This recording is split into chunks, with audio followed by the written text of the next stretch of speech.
Baik, terima kasih. Bismillahirrahmanirrahim. Assalamualaikum warahmatullahi wabarakatuh.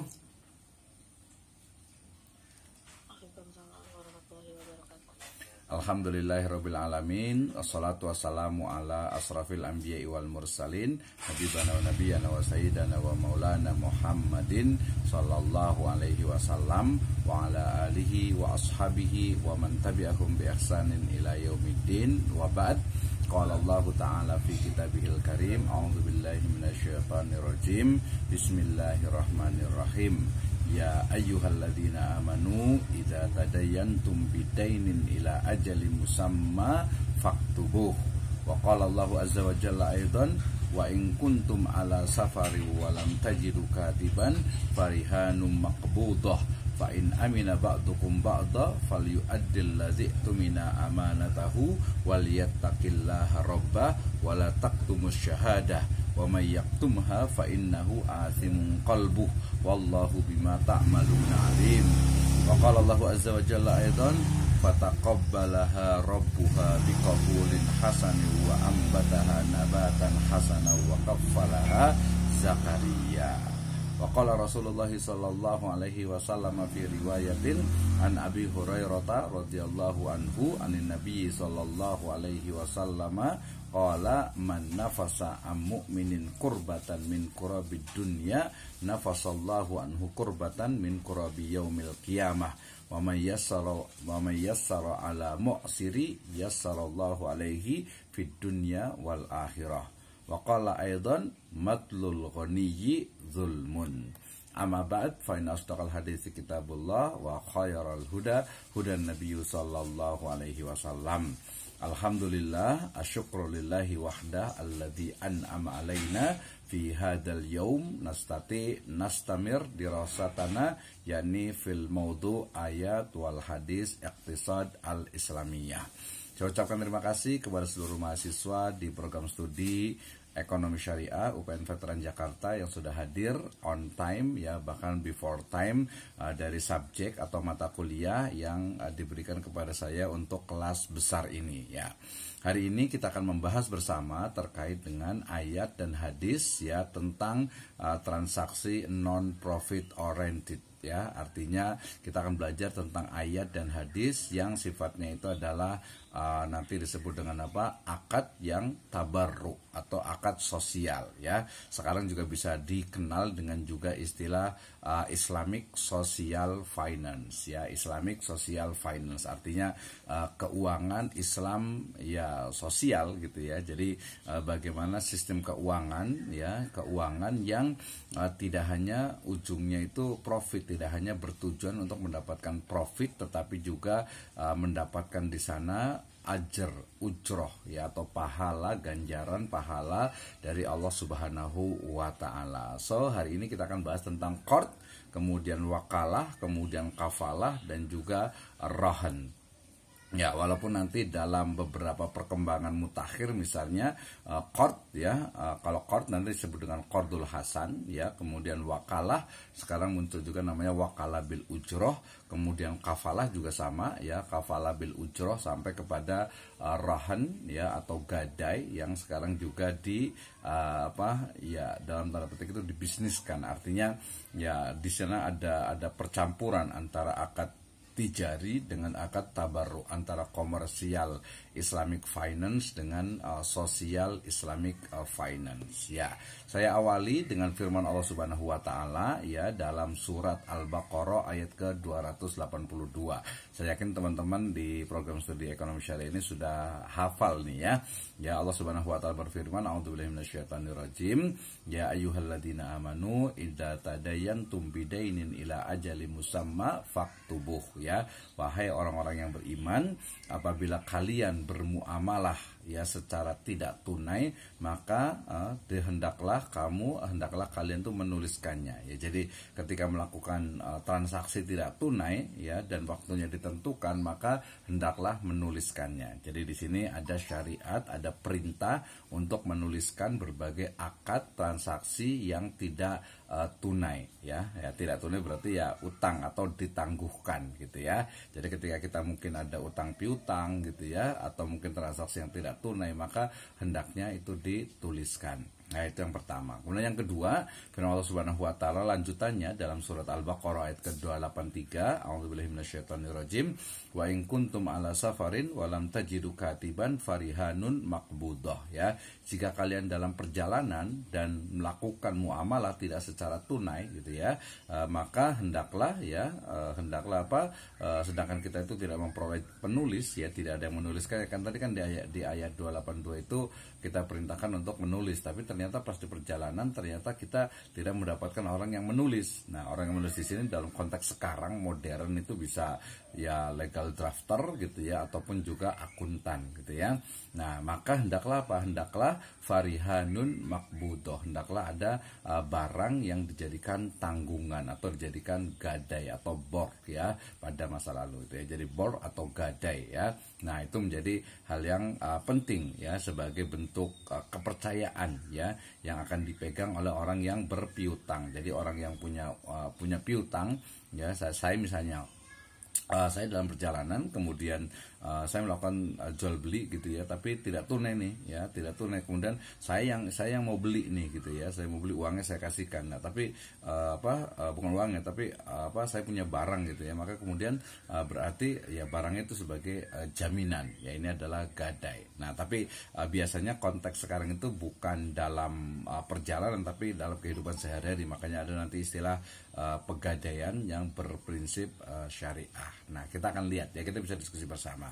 Kemudian firman Allah Subhanahu wa taala juga dalam surat Ali Imran ayat ke-37 ya, Allah Subhanahu wa taala berfirman, fataqabbalaha rabbuha biqabulin hasanin wa ambataha nabatan hasana wa qaffalaha Zakaria. Maka Rabbmu menerimanya sebagai nazar dengan penerimaan yang baik dan mendidik dengan pendidikan yang baik dari Allah, dan Allah Subhanahu wa taala menjadikan Zakaria wa qaffalaha Zakaria ya. Allah Subhanahu wa taala menjadikan Zakaria sebagai pemeliharanya, sebagai penanggungnya, sebagai penjaminnya ya. Jadi 3 ayat ini bukan apa-apa ya, bukan sembarangan, tapi yang ayat yang pertama bicara tentang jual beli yang tidak secara tunai, kemudian yang kedua bicara tentang rohan atau gadai ya, sedangkan yang ketiga itu bicara tentang Ali Imran 37 itu bicara tentang kafalah. Nanti bicara tentang yang lainnya, misalnya tadi itu wakalah, itu sebenarnya ada juga nanti di surat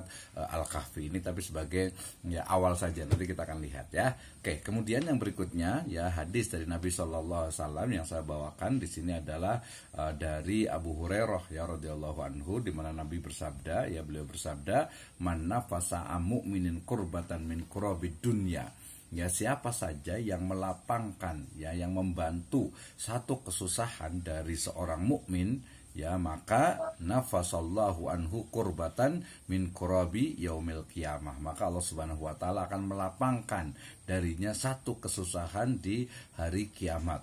Ya, kemudian wa may yassara ala mu'sirin yassarallahu alaihi fid dunya wal akhirah. Jadi siapa saja yang memudahkan, menolong, membantu urusan kaum muslimin ya, maka Allah Subhanahu wa taala akan memberikan memberikan kelapangan, memberikan kemudahan ya di dunia dan juga di akhirat. Ini berarti bicara tentang wa ta'awanu 'alal birri wat taqwa. Jadi tolong menolong, karena ketika kita itu menolong saudara kita yang muslim gitu ya, menolong manusia juga pada umumnya, bahkan menolong binatang gitu ya, maka Allah Subhanahu wa taala akan menolong kita tentu saja ya. Kemudian muttafaqun alaih, hadis riwayat Bukhari dan Muslim juga dikatakan matlul ghaniyyi zulmun ya. Jadi menunda pembayaran utang padahal dia itu mampu gitu ya, maka itu adalah termasuk kezaliman ya, termasuk zulmun. Padahal fattaqu zulma, takutlah pada kezaliman, fa inna zulma zulumatu yaumal qiyamah, karena kezaliman itu adalah kegelapan pada hari kiamat ya. Dikatakan juga dalam kaidah juga la tadzlimuna wala tudlamun, tidak boleh menzalimi ya, dan juga dizalimi ya, menzalimi dan juga dizalimi tidak boleh saling, artinya jangan, kita itu tidak boleh saling menzalimi ya. Menzalimi itu yang menyakiti, kemudian merusak haknya dan lain sebagainya. Nah, jadi pertama kita bicara tentang kalam ilahi ya, kemudian sunnah nabawi. Baik, kita lanjutkan mukadimahnya ya. Kita awali dengan kita sebagai seorang muslim tentu saja dalam surat An-Nisa ayat ke-59 Allah Subhanahu wa taala berfirman, a'udzubillahi minasyaitonirrajim, bismillahirrahmanirrahim, ya ayyuhalladzina amanu atiullaha wa atiur rasul wa ulil amri minkum fa in tanaza'tum fi syai'in farudduhu ilallahi wa rasuli in kuntum tu'minuna billahi wal yaumil akhir dzalika khairu wa ahsanu ta'wila. Ya, wahai orang-orang yang beriman, taatlah kepada Allah, taatlah kepada Rasul dan juga ulil amri di antara kalian. Ya, apabila kalian itu berbeda pendapat tentang suatu permasalahan, maka farudduhu ilallahi wa rasulih, maka kembalikanlah kepada Allah, ai ila kitabillah, ya kembalikan kepada Al-Qur'an, ila Rasul kepada sunnah nabawiyah. Nah, berarti ayat ini kemudian juga dikuatkan dengan hadis dari Nabi SAW, ya beliau bersabda bahwasanya ini utitul Qur'ana wa mislahu ma'ahu. Sungguhnya Nabi SAW itu diberikan Al-Quran dan yang semisalnya yaitu hadis. Nah, maka merujuk kepada ayat dan hadis yang lain yang sangat banyak itu menunjukkan bahwasanya Al-Quran dan hadis itu adalah wahyu Allah Subhanahu wa taala yang kemudian menjadi sumber dalam syariat atau aturan Islam. Ya, nah jadi berangkatnya kita dari Al-Quran dan hadis sebagai pedoman hidup, sebagai sumber dari ya segala aktivitas kehidupan umat Islam, termasuk juga dalam ekonomi dan juga bisnis. Ya, nah kita pahami ya bahwa Al-Quran dan hadis itu dia bentuknya ya adalah teks dalam bahasa Arab. Gitu ya, teks dalam bahasa Arab, sehingga untuk mengetahui, untuk memahami Al-Quran dan hadis ya mestinya dia memahami teks dalam bahasa Arab. Ya, kalaupun dia tidak bisa teks bahasa Arab, ya misalnya ada terjemahannya. Walaupun tadi yang paling utama adalah dia harus memahami lah, ya harus tahu bahasa Arabnya gitu. Misalnya tadi ayat Al-Quran, oh seperti ini, oh hadis seperti ini. Misalnya tadi hadis itu dikatakan mayyassara mu'minan qurbatan min qurabid dunya. Ya, berarti siapa saja yang memudahkan, yang membantu, yang menolong ya orang lain ya di dunia, maka Allah Subhanahu wa taala akan menolongnya di akhirat. Jadi tahu bahasa Arabnya, teks bahasa Arabnya minimal harus bisa lah. Makanya di mata kuliah atau di prodi ini kan ada juga ya pelajaran bahasa Arab ya. Kalau bisa bahasa Arab 1 2 3 gitu ya. Apalagi ini beberapa mungkin ada yang dari pesantren dan sebagainya. Pokoknya belajarlah ya bahasa Arab pakai YouTube, pakai kursus, pakai aplikasi, sangat banyak sekali ya. Nah, kalau ya mungkin kalau masih belum bisa ya berarti bisa pakai terjemahan ya, terjemahan dari Al-Quran dan hadis. Nah, tapi ternyata untuk memahami Al-Quran dan hadis itu bukan hanya dilihat dari terjemahannya, karena nanti kalau lihat dari sisi terjemahannya itu sering sekali ya terjemahan itu kadang kaku, kadang tidak sesuai dengan makna yang dimaksud, sehingga kemudian kita membutuhkan adanya tafsir, baik itu tafsir Al-Quran ataupun tafsir hadis. Ya, tafsir itu adalah penjelasan dari makna Al-Quran yang ada ya dan juga hadis. Misalnya sebagai contoh ini ya. Nah, di sini kan dikatakan apa? Ya ayyuhalladzina amanu, wahai orang-orang yang beriman, apabila kalian melakukan transaksi dengan secara tidak tunai, ya ayyuhalladzina amanu, wahai orang-orang amanu yang beriman, idza tadayantum, apabila kalian bertransaksi bidainin ya dengan transaksi yang tidak tunai atau dengan cara utang, ila ajalim musamma, sampai waktu yang ditentukan pembayarannya, faktubuh, maka uktubuh ya, maka tuliskanlah.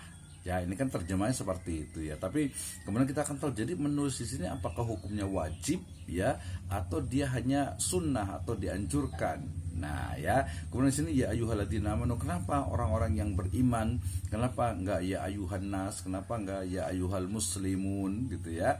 Nah, itu nanti pembahasannya di tafsir. Demikian juga ini ya, matlul ghaniyyi zulmun, ya menunda pembayaran ya padahal dia mampu untuk membayar utang, itu adalah kezaliman. Jadi matlul ghani itu jadi menunda pembayaran utang. Jadi orang itu punya utang, kemudian dia sebenarnya mampu untuk membayar, tetapi kemudian tidak mau bayar, dia itu berarti kezaliman. Nah, dalam konteks sekarang kan berarti misalnya nanti mungkin ada yang kerja di bank gitu ya, ketika bekerja di bank syariah misalnya, oh ada nasabah itu yang dia itu malas bayarnya gitu ya, malas bayar padahal dia itu mampu. Makanya kemudian DSN MUI itu membolehkan adanya takwid, iwat ya, artinya denda di situ. Kenapa? Karena ya zalim kalau dia tidak mau membayar padahal dia mampu untuk membayar gitu ya. Jadi ini adalah penafsirannya. Artinya kita harus memahami bukan hanya terjemah dari Al-Qur'an dan hadis, tapi juga tafsir ayat dan hadis tersebut ya. Nah, secara spesifik berarti ayat dan hadis ekonomi. Jadi bagaimana sebuah ayat ya, sebuah hadis ya yang berbicara tentang aktivitas ekonomi, bisnis dan juga keuangan kita pahami secara benar. Nah, ternyata setelah kita tahu tafsirnya juga, biasa kalau tafsir itu dia adalah penafsiran klasik ya, walaupun sekarang ada juga yang kontemporer, terutama tafsir-tafsir kontemporer, misalnya tafsir dari Al-Munir misalnya, Profesor Dr. Wahbah Zuhaili misalnya gitu ya. Nah, itu kan tafsir kontemporer. Bagian juga tafsir Taisir Karimur Rahman fi Tafsir Kalamil Manan ya, Abdurrahman bin Nasir As-Sa'di, itu juga termasuk yang kontemporer. Nah, tapi ternyata perlu juga ya, setelah kita memahami tafsirnya, perlu juga adanya kontekstualisasi dari ayat dan hadis ekonomi. Maksudnya apa? Maksudnya adalah ketika kita sudah tahu ayatnya ini, hadisnya ini, terjemahannya ini, tafsirnya ini, maka berikutnya dalam konteks sekarang berarti seperti apa nih? Ya, misalnya tadi saya ulang lagi ya, ketika bicara tentang faktubuh gitu ya, maka tuliskanlah, atau mungkin yang di sebelahnya itu juga dikatakan barang tanggungan ya. Jadi dikatakan kalau umpamanya walam tajidu katiban ya, walam tajidu katiban. Jadi kalian itu tidak menemukan seorang penulis. Nah, kalau zaman dulu kan penulis berarti dia nulis utang, fulan berutang kepada fulan sekian ratus ribu misalnya gitu ya. Kalau zaman sekarang bisa seperti itu gitu ya. Tapi dalam kontekstualnya, dalam makna sekarang ini gitu, ini sudah bisa berarti legal drafter ya. Nanti kalau ada yang kerja di legal drafter ya, kerja legal drafting itu ya, pekerjaannya itu dia menuliskan tuh akad transaksi yang di perbankan, di asuransi, di bursa dan sebagainya ya.